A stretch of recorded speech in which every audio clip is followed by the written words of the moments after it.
ओम शांति। 10 मार्च 2023 आज के ईश्वरीय महावाक्य हैं। बाबा ने अपने मीठी मधुर मुरली में हम बच्चों से कहा, मीठे लाडले बच्चे, तुम्हारी है रूहानी याद की यात्रा। तुम्हें शरीर को कोई तकलीफ नहीं देनी है। चलते फिरते उठते बैठते बुद्धि से बाप को याद करो। प्रश्न है, सदा खुशी किन बच्चों को रहती है? स्थायी खुशी ना रहने का क्या कारण है? उत्तर में बाबा ने कहा, जो पुरानी दुनिया पुराने शरीर से ममत्व तोड़ बाप और वर्षे को याद करते हैं, उन्हें ही स्थायी खुशी रहती है। जिनकी याद की यात्रा में माया के तूफान आते, अवस्था ठंडी हो जाती, उनकी खुशी स्थायी नहीं रहती। दूसरा, जब तक भविष्य राजाई इन आँखों से नहीं देखते हैं, तब तक खुशी कायम नहीं रह सकती। अब कौन सी आँखों की बात बाबा ने कही है? रूहानी नेत्र की, जो रूहानी पिता से हमें मिला है। आत्मा रूपी नेत्र, ज्ञान चक्षु है ना। उस ज्ञान के चक्षु से, उस त्रिनेत्र से हमें क्या देखना है? जो हमें भविष्य की राजाई मिलती है। अगर वही नहीं देखेंगे तो खुशी कायम नहीं रहेगी। गीत है, हमें उन राहों पर चलना है। ओम शांति। यह बाप कहते हैं बच्चों प्रति। किसके प्रति कहते हैं बाप? बच्चों प्रति, रूहानी बच्चों के प्रति। यह तो समझने की बात है, इतने बच्चे सिवाय प्रजापिता ब्रह्मा के और किसके होते नहीं। श्री कृष्ण को कभी प्रजापिता नहीं कहा जाता, नाम गाया हुआ है ना प्रजापिता ब्रह्मा। जो होकर गए हैं वह इस समय प्रेजेंट हैं। जिस समय हम बैठे हैं वह क्या है?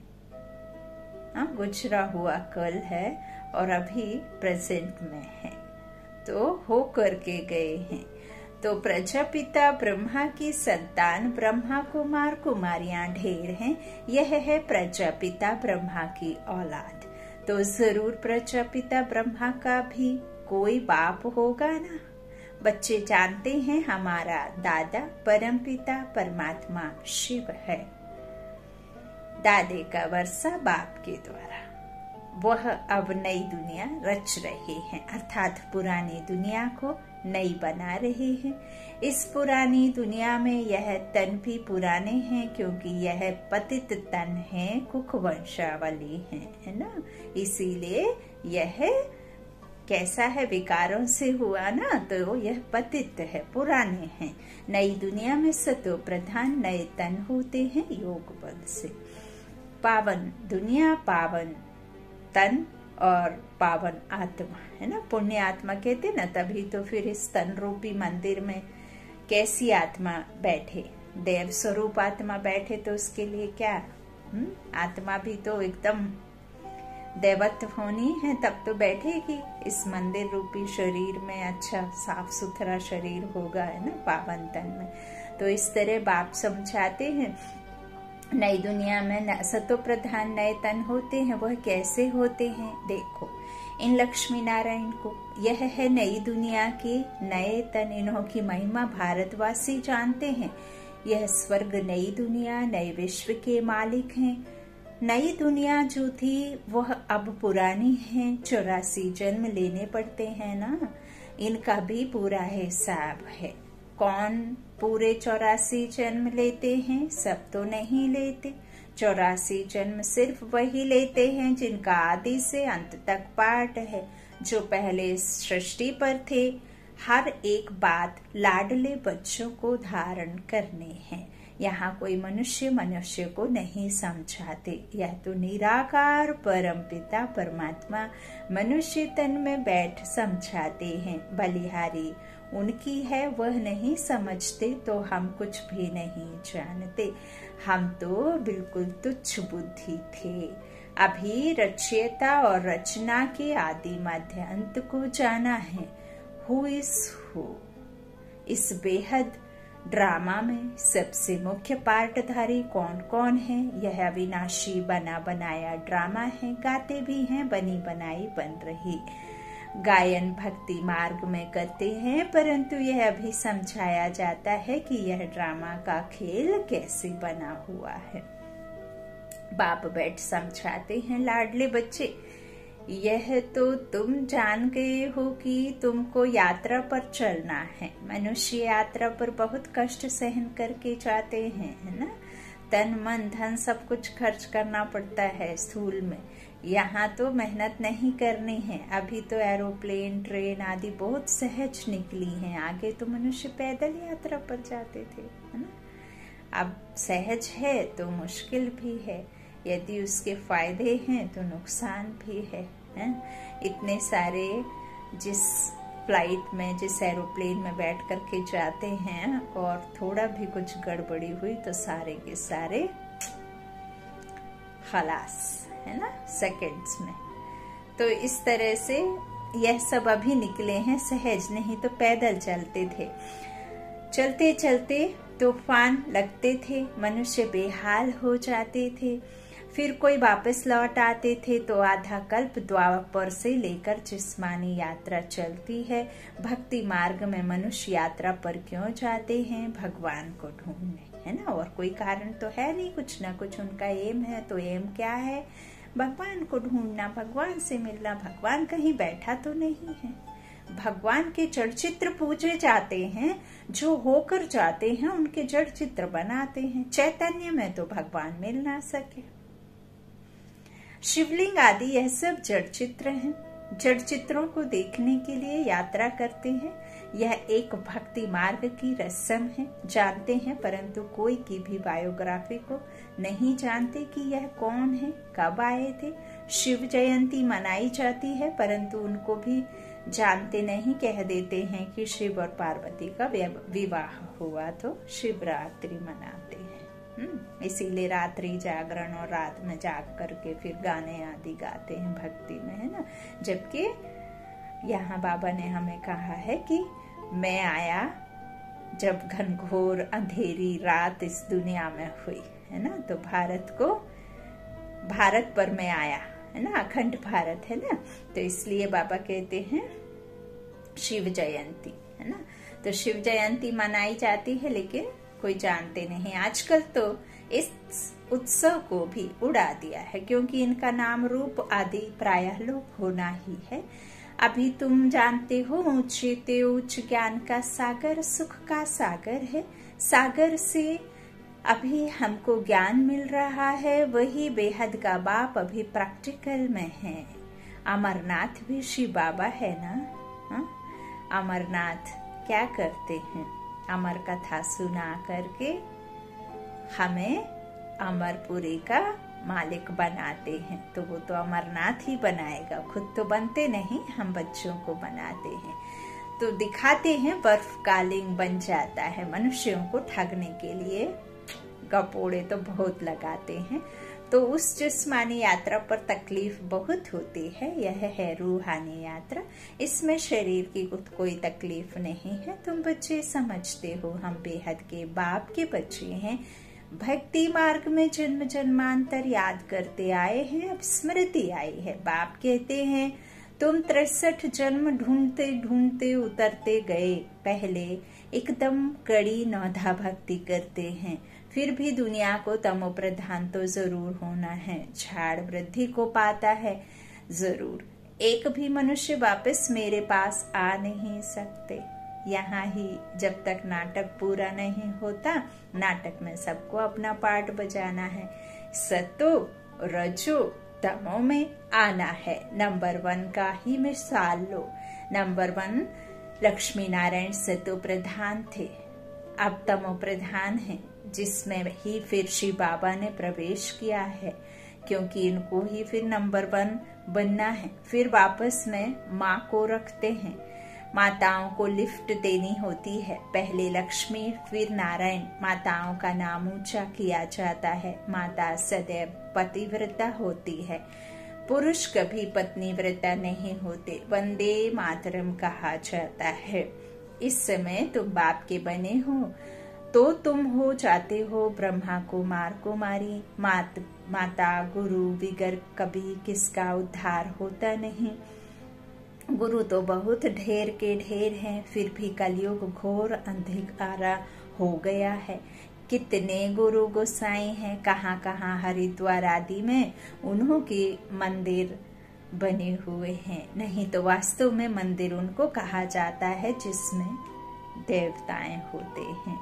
सन्यासी लोगों का कभी मंदिर नहीं होता। मंदिरों में तो देवताएं ही रहते हैं, क्योंकि उन्हों की आत्मा और शरीर दोनों पवित्र हैं। इन महात्माओं की भल आत्मा पवित्र है, परंतु शरीर पवित्र मिल नहीं सकता, क्योंकि तत्व भी तमो प्रधान है। तो योग कहाँ आएगा फिर। अभी तुम देवता बन रहे हो, बनाने वाला है परम पिता परमात्मा। यह है सतो प्रधान संन्यास, वह है रजो प्रधान संन्यास। यह बाप के सिवाय कोई सिखला ना सके। तो बाबा ने समझाया है कि वह है जिस्मानी यात्रा, यह है रूहानी यात्रा, और इसमें आवाज नहीं होती है ना। मेरी आत्मा की मूक आवाज है ना। इसमें कर्मेंद्रियों का कोई काम नहीं, कुछ भी तकलीफ की बात नहीं है, बहुत सहज। वह जिस्मानी यात्रा अनेक प्रकार की है, यह रूहानी यात्रा एक ही है। यह है राजाई के लिए यात्रा, यह लक्ष्मी नारायण की का चित्र सामने खड़ा है। दुनिया थोड़े ही जानती है कि इन्होंने यह राजयोग की यात्रा कर यह पद पाया है। इसमें ना तो आपको बस चढ़ने की आवश्यकता है, ना ही कोई ऐसी पैसे आदि खर्च करके जाने की, ना तो पैदल चलने की, और ना ही कैसे कोई ठंडे इलाके में जाकर के आपको दर्शन करने की। यहाँ तो आपको बिना गाड़ी घोड़ा के, बिना किसी अड़चन के, बिना किसी रोक टोक के इस मन के घोड़े को इस विमान में बिठाना है। बुद्धि है ना, बुद्धि से जाना है ना, तो मन बुद्धि के विमान में बैठ करके जाता है। इन छतों को क्रॉस करके इस पंच तत्व की दुनिया से परे, आवाज से परे एक दुनिया है। इस चिरपुर की दुनिया से, इस दुख सुख की दुनिया से एक दुनिया है, चांद सितारों से पार, तारागणों नक्षत्रों से भी पार, सूक्ष्म बतन से भी पार। एक शांति धाम है, परम धाम है, जहाँ हमारा पिता रहता है, और वहाँ हम आत्माएं मन बुद्धि से ही जा सकती हैं। इस शरीर के आधार को लेकर के हम यहाँ बैठकर वहाँ रूहानी पिता के साथ मिलन मनाते हैं। उनसे प्रेम, शक्तियाँ, पवित्रता, ज्ञान, आनंद और शक्ति लेकर के, शांति लेकर के हमारे अंदर में भरते हैं। फिर हम आत्मा भरपूर होकर के उस परम पिता परमात्मा से, सर्व समर्थ बाबा से, सर्वशक्तिमान बाबा से शक्तियां भर के उन शक्तियों का हम पूरे दिन उपयोग करते हैं। इस तरह से हम जाते हैं और वैसे ही हम वापस आते हैं। हम कहाँ गए? परम धाम। परम धाम से पहले क्या पड़ा था? सूक्ष्म वतन। सूक्ष्म वतन से पहले तारागण, नक्षत्र। फिर वैसे वैसे अपने आप को नीचे लेके आना है और पूरे विश्व में शांति, सुख, आनंद, पवित्रता, शांति के वाइब्रेशंस फैलाते हुए अपने इस तन में आकर के प्रकृति के बीच विराजमान हो जाना है। तो इस तरह से जाना बहुत सरल है। सिर्फ जैसा जैसा हम सोचते हैं वैसे वैसे हमें पिक्चर बनाते, इमर्स करते जाना है। अच्छा, तो बाबा कहते हैं वहां हमें कैसे जाना है? रूह से, जिस्म से नहीं। इसमें कर्मेंद्रियों का कोई काम नहीं, कुछ तकलीफ की बात नहीं, बहुत सहज है। वह जिस्मानी यात्रा अनेक प्रकार की है, यह रूहानी यात्रा एक ही प्रकार की है। बाबा कहते हैं यह है राजाई के लिए यात्रा, और यह लक्ष्मी नारायण का चित्र सामने खड़ा है ना। तो बाबा कहते हैं यह पद भी उन्होंने किससे पाया? राजयोग से। तुम बच्चे जानते हो इन्होंने यह प्रारब्ध कैसे पाई? कोई ऊपर से नई आत्माएं तो नहीं आई जिनको भगवान ने राजाई दे दी, नहीं। इन्हों को पुराने से नया बनाया हुआ है, जिसको रिज्यूवनेट व काया कल्पतरु कहा जाता है। तो बाप बैठ समझाते हैं। इन्होंने रूहानी यात्रा की थी, राजयोग बल की यात्रा से यह बने। बाप राजयोग और ज्ञान सिखाने आते हैं। तो अब तुम्हारी यात्रा चल रही है। तुम बैठे हुए अथवा चलते फिरते उठते बैठते यात्रा पर हो। कौन सी यात्रा पर? परम धाम की यात्रा पर। तुम सिर्फ बुद्धि से बाप को याद करते हो, याद से ही दौड़ी पहनते हो और तुम्हारे विकर्म विनाश होते हैं। जितना जल्दी विकर्म विनाश होंगे उतना जल्दी बाप के गले का हार बनेंगे। तुम अब वह 4 धाम आदि नहीं करते हो, वह सब भक्ति मार्ग के जिस्मानी तीर्थों पर जाए, वहां से फिर लौट आकर घर में विकर्मी बनते हैं। जितना समय यात्रा पर रहते हैं उतना समय निर्विकारी रहते हैं। आजकल तो हरिद्वार में जाकर देखो, पंडे लोग बड़े गंदे रहते हैं। लोग यात्रा पर जाते हैं तो पवित्र रहते हैं और वहां के रहवासी पंडे लोग अपवित्र रहते हैं। तुम्हारी यात्रा कितनी स्वच्छ है, कुछ भी धक्का आदि नहीं खाना है। बाबा कहते हैं, लाडले बच्चे, उठते बैठते चलते फिरते सिर्फ मुझे याद करो। यह आत्माओं से बात कर रही हैं। आत्मा इन ऑर्गन्स द्वारा सुनती है। आत्मा मुख से बोलती है, आंखों से देखती है। आत्मा इन आंखों से दिखाई नहीं पड़ती, ना परमात्मा दिखाई पड़ता। उस परमात्मा को और खुद को देखने के लिए उस रूहानी समझ का जरूरी है। तो वह समझ भी वह आए तो मिले। दोनों को दिव्य दृष्टि बिगर देखा नहीं जा सकता। समझा जाता है तब कहते हैं, हमारे में आत्मा है, हमारी आत्मा दुखी है। हमारी आत्मा एक शरीर छोड़ दूसरा जाकर लेती है। आत्मा बोलती है ना। परमात्मा भी आत्मा से बात करते हैं, हे लाडले बच्चे, आत्माएं अब तुमको मेरे पास आना है। मैं तुमको यात्रा सिखलाता हूँ। तुम पवित्र बनने सिवाय मेरे पास आ नहीं सकते हो। आत्मा पवित्र है। पहले आत्मा सतो प्रधान है, फिर सतो रजो तमो गुणी होती है। शरीर भी सतो रजो तमो होता है। सतो प्रधान को गोरा, तमो प्रधान को सांवरा कहा जाता है। कितनी समझ की बात है। तुम जानते हो आत्मा और परमात्मा अलग रहे बहुकाल। अभी बिछड़े तो कब मिलेंगे संगम पर।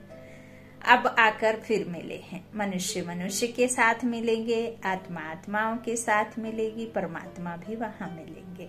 आत्मा और परमात्मा दोनों का साक्षात्कार दिव्य दृष्टि से होता है, क्योंकि वह अति सूक्ष्म है, स्टार है। अब कोई भी साइंस घमंडी नहीं जो कह सके आत्मा की प्रविष्टता कैसी होती है। इन बातों का उनको बिल्कुल पता नहीं है। मोस्ट बिलव्ड बाप है। मोस्ट बिलव्ड कौन है? बाप है। उससे मीठा कोई हो ना सके। भक्ति मार्ग में आधा कल्प भक्त भगवान को याद करते हैं। ऐसे नहीं कि सब भगवान हैं। सब भगवान हो तो भक्त आराधना, वंदना, साधना क्यों करते हैं? किस लिए करते? सभी मुक्ति, जीवन मुक्ति चाहते हैं, क्योंकि यहाँ दुखी है, चाहते हैं शांति हो। परंतु विचारों को यह पता नहीं है कि शांति धाम किसको कहा जाता है, मुक्ति कहाँ होती है, यह भी नहीं जानते। कहने मात्र सिर्फ कह देते हैं कि पार निर्वाण गया, जानते कोई भी नहीं है। अब तुम बच्चे यात्रा पर हो। बाप कहते हैं, बच्चे संभल संभल कर चलना, तूफान तो बहुत आएंगे। तुम याद करने की कोशिश करेंगे, माया बुद्धि योग तोड़ देगी, फिर वह अवस्था ठंडी हो जाती है। खुशी का पारा हट जाता है, नहीं तो खुशी का पारा स्थायी रहना चाहिए। इन आँखों से वह राजाई देखते हैं तो खुशी कायम रहती है। यहाँ तुम बुद्धि योग से जानते हो कि राजाई मिलती है। राजाई के लिए हम पढ़ रहे हैं, इन आँखों से नहीं देख सकते हो, इसलिए माया घड़ी घड़ी भुला देती है। बाबा कहते हैं, गृहस्थ व्यवहार में रहते हुए कमल फूल समान रहो। पुरानी दुनिया, पुराने शरीर, सबसे ममत्व तोड़ते जाओ। एक बाप को याद करो। पहले तुमको बाप के पास जाना है, फिर नई दुनिया में आना है। बाप और वर्षे को याद करो। फिर जब हम यहाँ आएंगे तो वह होगी प्रारब्ध। अभी जो ज्ञान है उसकी प्रारब्ध प्राप्ति। बाबा कहते उसको याद नहीं करेंगे। अभी हम पुरुषार्थ करते हैं भविष्य प्रारब्ध पाने के लिए। बाबा को भी याद करते हैं वर्षा के लिए। परमात्मा को याद करते हैं अपने विकारों को खत्म करने के लिए, पुराने हिसाब किताब चुकता करने के लिए। यूं ही थोड़ी कोई किसी को याद करता है। तो इस तरह अभी हम पुरुषार्थ करते हैं भविष्य की प्रारब्ध पाने के। बाबा कहते हैं यहाँ मनुष्य पुरुषार्थ करते हैं यहाँ की आजीविका के लिए।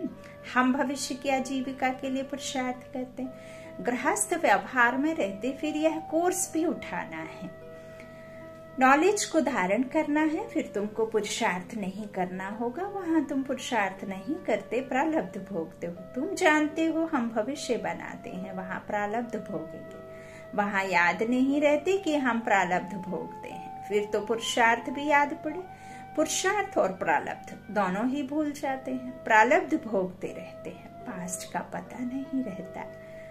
अब तुम पास्ट, प्रेजेंट, फ्यूचर, बेहद का पास्ट, प्रेजेंट, फ्यूचर को जानते हो। और कोई मनुष्य नहीं जो पास्ट, प्रेजेंट, फ्यूचर को जानते हो। इसको कहा जाता है त्रिकालदर्शी। और बाबा हम तो हद का कुछ भी नहीं जानते, सही सच्ची मायनों में। तो बाबा ने रूहानी यात्रा और जिस्मानी यात्रा का कंट्रास्ट भी अच्छी रीति समझाया है। जिस्मानी यात्रा जन्म जन्मांतर करते आए, यह रूहानी यात्रा है एक जन्म की। स्वर्ग में जाएंगे, फिर लौटकर इस मृत्यु लोक में आना नहीं है। अच्छा, मीठी मीठी सी लाधी बच्चों प्रति माता पिता बाप दादा का याद प्यार और गुड मॉर्निंग। रूहानी बाप की रूहानी बच्चों को नमस्ते। हम रूहानी बच्चों के रूहानी माता पिता बाप दादा को याद प्यार और गुड मॉर्निंग। शुक्रिया बाबा, शुक्रिया। धारणा के लिए मुख्य सार। पहला बाबा ने कहा सतो प्रधान संन्यास से आत्मा और शरीर दोनों को पवित्र बनाना है। पुरानी दुनिया और पुराने शरीर से ममत्व तोड़ देना है।